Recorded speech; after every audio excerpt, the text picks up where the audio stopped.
Hi parents and children who are due to start primary 1 in August. It's Miss Farquharson here.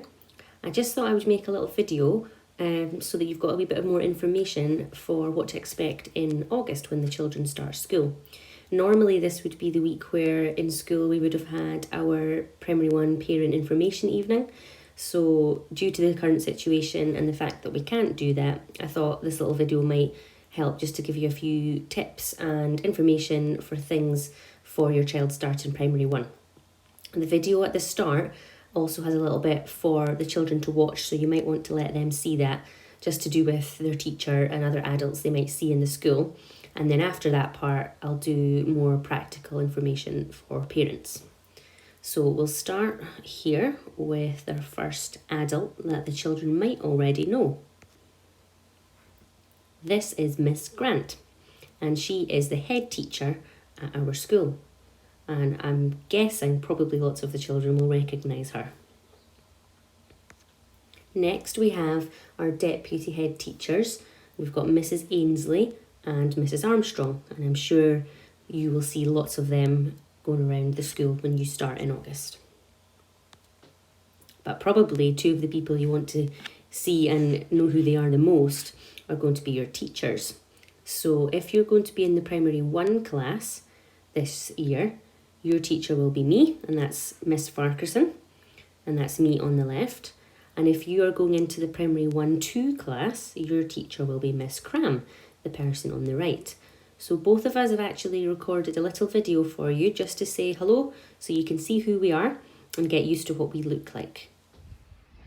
Hi boys and girls, my name's Miss Farquharson, and if you're starting primary 1 in August, I'm going to be your teacher in the primary 1 class.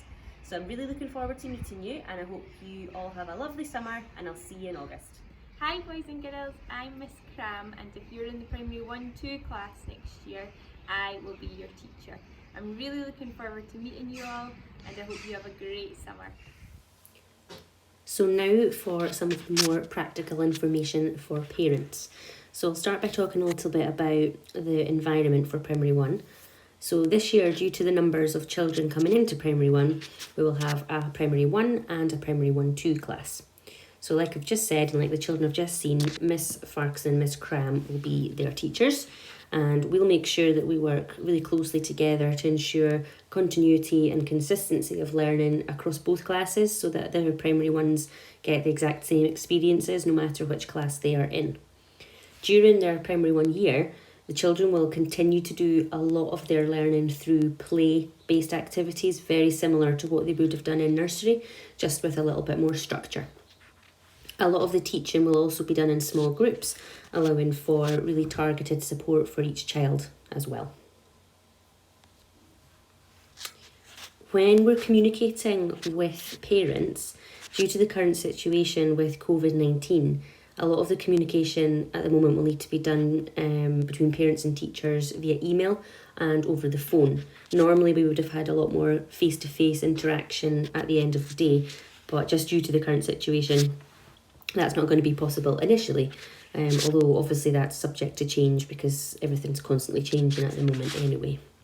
On a Friday, an email with an update of things that your child has been learning throughout the week will be sent home. And this also has reminders of things maybe coming up the following week and ideas for learning at home, and also just some photos of what the children have been doing as well, so that you can see what kinds of things they've been up to. For snack, you will need to provide your child with a healthy snack for break time.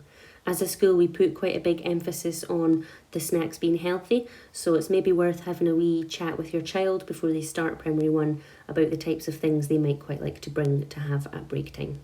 Please also provide your child with a bottle of water each day. Juice is not permitted. For lunch, primary 1-3 children are all entitled to a free school meal at lunchtime, which you can order through the parent pay system. If you need any help or advice with signing up to this, Mrs. Patterson in the office will be happy to help, and more information about how to go about doing all of that will come out in due course. For the time being, just again due to the situation that we're in, it's likely that lunches will be more of a grab and go type lunch in order to adhere to social distancing measures. That could change, but for now that's what we think it could look like. Alternatively, you can also provide your child with a packed lunch if you would prefer. Here you can see the Border Embroideries website, which is where you can order the uniform that comes with the Burgh Primary School logo. You can also buy these items in many shops, but if you would like it with the logo, this is where you would need to buy this from. So on this page, you can see a selection of the uniform. So the uniform is grey or black trousers, shorts, skirt or pinafore, a white shirt, polo shirt or blouse. There's also the black and white striped tie, which you can buy from the school office, a grey jumper or cardigan, and black shoes. There's also the little blue and white checked summer dress or a black and white checked summer dress. Our PE uniform is a plain white t-shirt, and you can buy the one from the website as well that has the little logo on it. Plain black or navy shorts and rubber-soled shoes for wearing in the PE hall. It's also worth noting that if your child is going to be wearing tights along with maybe a dress closer into the winter time, it's handy to put an extra pair of socks into their PE bag that they can put on with their PE shoes so that their feet don't rub. It's also worth mentioning at this point to label all uniform with your child's name, including PE shoes, because these are the things that get lost really easily. So now we'll just go through a few wee tips and suggestions for you of things that you can do with your child on the lead up to them starting primary one, and then also throughout the year as they're in primary one. One of the big things would be to encourage some independence with your child, especially with using the toilet, washing their hands and brushing their teeth. It would also be great to teach them how to put on and fasten and zip up their coats, change their clothes independently, especially starting to practice doing buttons up for on their school tops, because that's something that the children often find quite tricky. It'd be good to practice independently using cutlery and also just playing games with them, which encourage sharing and turn taking, and that will help to build their social skills. When we are working on their literacy in primary one, a lot of the work will be focusing on things that are listed here, like recognising and writing their name, learning their phonics, which is their sounds, lots of speaking, listening, reading, writing, and doing lots of role play as well. How you can help at home would be doing things like reading daily to them. It's really important that children at such a young age are exposed to lots of reading and lots of listening to stories, as this is where they develop a lot of their vocabulary from. So it can be storybooks, information that they might see around them in their environment, magazines, newspapers, and other things. It would be great if you could encourage your child to join in and talk about books, sing songs and nursery rhymes, helping to model the correct letter formation and pencil grip. So once they start getting homework home, there will be information that comes home about how to form the letters correctly. And also just taking time to listen to them talking about the things that they've done and answering their questions.